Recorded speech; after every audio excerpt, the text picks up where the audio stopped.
Uko sure kwanza ni watoto wote walitumwa wazazi? Ni watoto wote. Sasa kwa nini unaokota mawe tena? Nilikuwa na focus. Ya uko na ujinga. Haya, twende. Harakisha basi.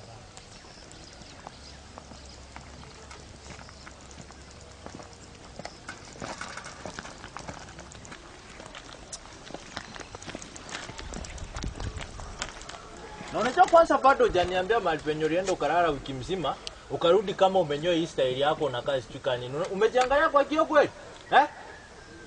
Unajua unakaa kama brush imesimama toothbrush. Unajua unakaa kama blackjack. That is si blackjack ni poa ndio nilikuwa nashika kila kitu kwa daro. Ulikuwa unashika kirasi ungekuwa unatumwa wazazi nyumbani.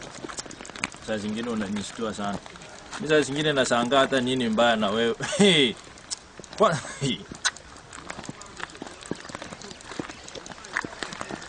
Dadi wewe nikuulize. Kwani sasa hivi unafanya nini? Nisomaga. Kama ningekuwa nimesijasoma, ningekuwa hapa leo. Amana hukuwa daktari kama baba Jijo. Tungekuwa madaktari sisi wote. Nani angeonjeka?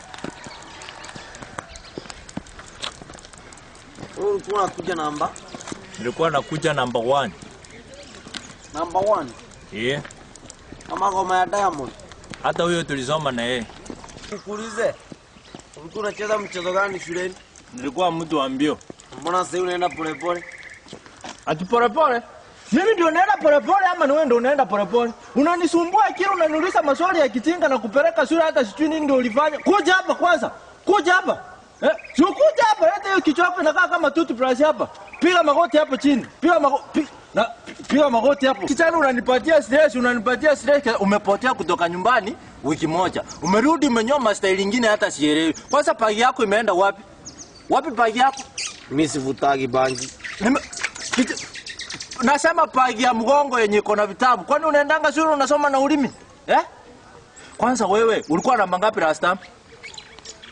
Number 3. Number 3. Si number 1, 2 na 3 walikuwa wanapatiwa masawadi. Wapi zawadi yako? Wapi zawadi yako? Uko sure ulikuwa number 3? 304.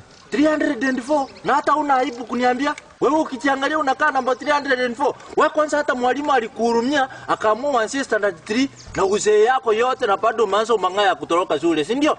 Wewe ni mtoto mdogo hapa, uko class 3, magoti iko class 8. Alafu bado unaniambia ulikuwa number 304. Hata uwezi hurumia kidogo hata ukuwa number 150. Hata hiyo ni kitu yenye tunaweza tumia kitu kununua kitu kingine. Ulikuwa number 304. Hiyo ni school fees ama ndio namba yenye ulikuwa? Unajua unanikasirisha. Kwanza wacha nikuambie, wewe ni kijana mdogo hakuna kitu unajua. Tukiangalia maisha ni kama baiskeli, Kuna watu wanakaa kama nyororo, wanakupeleka mbele, na kuna watu kama breki, wanakupeleka polepole ama wanakurudisha nyuma.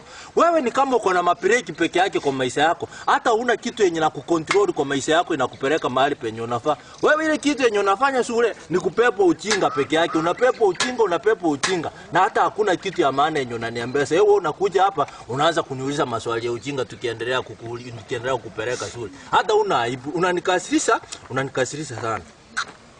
Hebu jiangalie. Ndadika kama maisha ni kama baiskeli, mbona tunaenda shuleni? Turudi nyumbani uninunulie baiskeli yangu.